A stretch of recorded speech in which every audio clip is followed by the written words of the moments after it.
Good evening, everyone. My name is Nicole Kidd, and I will be comparing and contrasting the content of the informed consent from Austin Professional Counseling that is located in Austin, Texas. Upon my review of the informed consent form from Austin Professional Counseling, I noticed that the consent form began with an explanation of the objective of therapy and how the counselor plans to assist the client with pursuing personal growth and overcoming life challenges.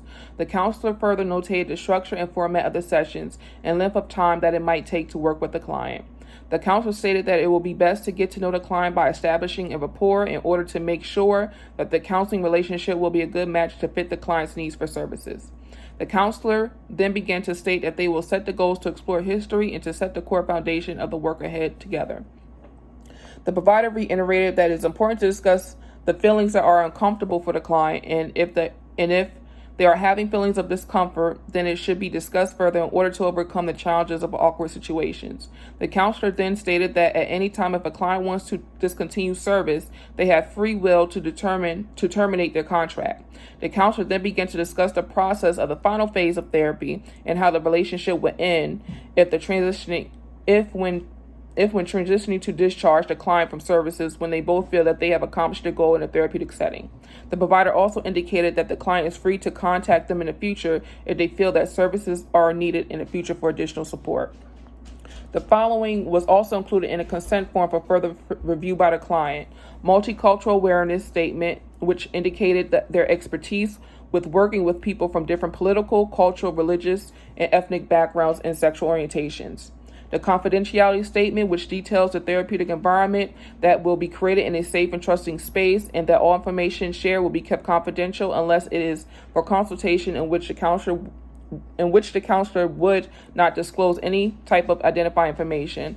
The provider further included the mandate of Texas state law regarding if a person is a victim of abuse, neglect, or if they are a danger to themselves or others. Other subtopics within the consent form included appointment fees and payments, a reference regarding group therapy, specialists and referrals utilized for further treatment, and miscellaneous information pertaining to giving the counselor common courtesy if one needs to cancel an appointment.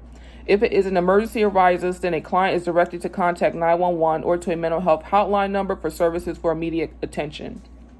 The document allowed the client to understand the types of treatment that will be used to pursue personal growth.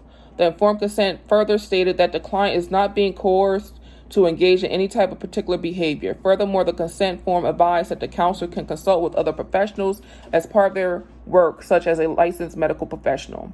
With comparing the Austin, Texas informed consent form to the ACA Code of Ethics, the counselor did a wonderful job with including an introduction.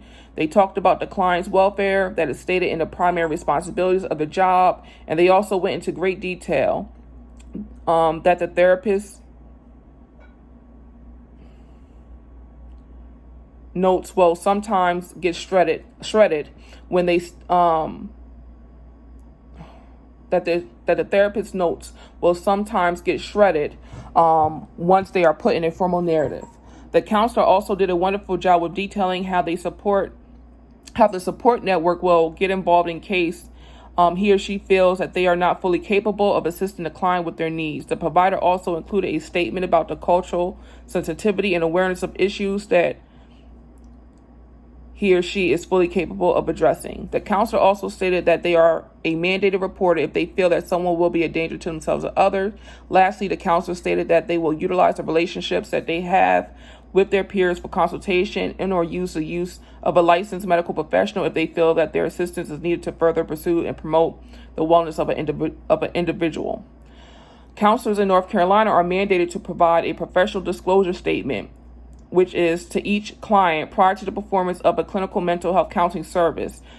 This requirement aligns with the American Counseling Association's Code of Ethics, which requires the counselors to review in writing and verbally with the client's rights and responsibilities of both the counselor and the client. The ACA specifies that the informed consent must include the nature of all services provided, counselor credentials and relevant experiences, fees, billing information, confidentiality, supervision arrangements, how records will be handled, and more.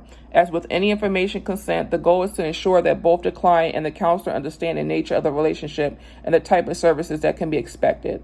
Upon further review of the informed consent form from Austin's professional counseling service, it did not show any signs that there are any type of contrast regarding the topics discussed in the American Counseling Association's Code of Ethics.